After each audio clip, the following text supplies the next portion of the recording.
We cover a lot of themes on Designing 4 to help paint a picture of the many different ways a game developer can approach designing a game, and how there's no right answer to the question of, how do I design a game? Some think that there's good game design and there's bad game design, without appreciating the context that makes things good or bad. That said, all of these concepts, whether they're building off of the status quo, or fighting against it, or making some weird esoteric philosophical point, are aiming for the same thing: novelty. A game must stand out, not only because it wouldn't make money otherwise, but because that's the only way to connect with an audience.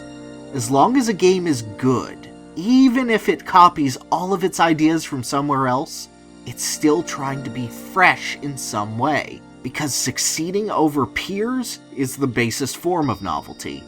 Back in the late 70s and early 80s, arcade games had little else except for this raw originality to distinguish themselves from each other.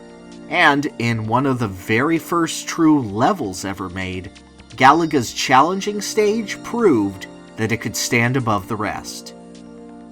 You see, back then in the olden days, levels weren't really the same as we think of them today.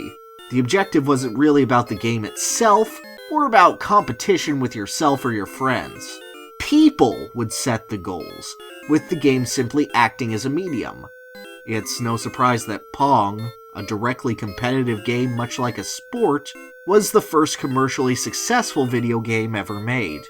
An end to an arcade game would be counterintuitive, since it would set limits on the competitive mindset. So adding distinct levels never really occurred to developers. After all, the game should be simple to understand, and adding more would take a lot of time to program. Heck, even Donkey Kong looped back around after just 4 stages.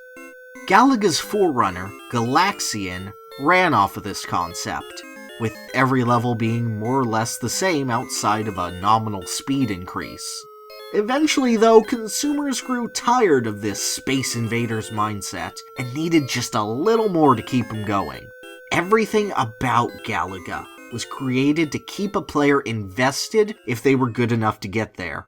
There's a grand total of 10 different enemy types, and they're spread out until level 31, long past the point most players will last.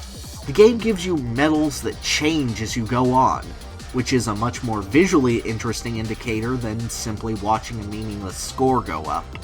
Getting 2 ships at once is a major power rush for a player that realizes that they have twice the firepower, until it's taken away when they realize they're twice as large of a target. It adds a strategy past figuring out basic patterns, and lets players handle the game in their preferred way. But what Galaga did that was truly special was introduce one of the world's first bonus stages every few levels. For the first time, here was a level that did something completely different. You couldn't lose, it played a different sound effect at the start, and displaying Challenging Stage! Rather than just iterating the level counter, let the player know that here was their chance to rack up a boatload of points. The stage isn't even antagonistic, more a test of the player's reactions rather than their ability to survive, and one of the first true pace changers in gaming. It might not seem like much by modern standards, but the feeling that the player is accomplishing something more than just a higher number really helps make the game addictive. What's better is that there's a full 8 different challenging stages, all with their own patterns and enemies, which keeps the game feeling fresh a lot longer than its contemporaries. I haven't yet reached the 8th challenging stage myself, but it's still impressive how much content exists in such an early arcade game. Heck, if you're good enough, you can even see the Galaxian and the USS Enterprise make a cameo. And taking double ships to the challenging stage and getting a perfect score, that's a feeling of success that even modern games don't often match. You can even keep collecting medals up to level 255, although reaching the end is more thanks to limited data resources than in the intentional design.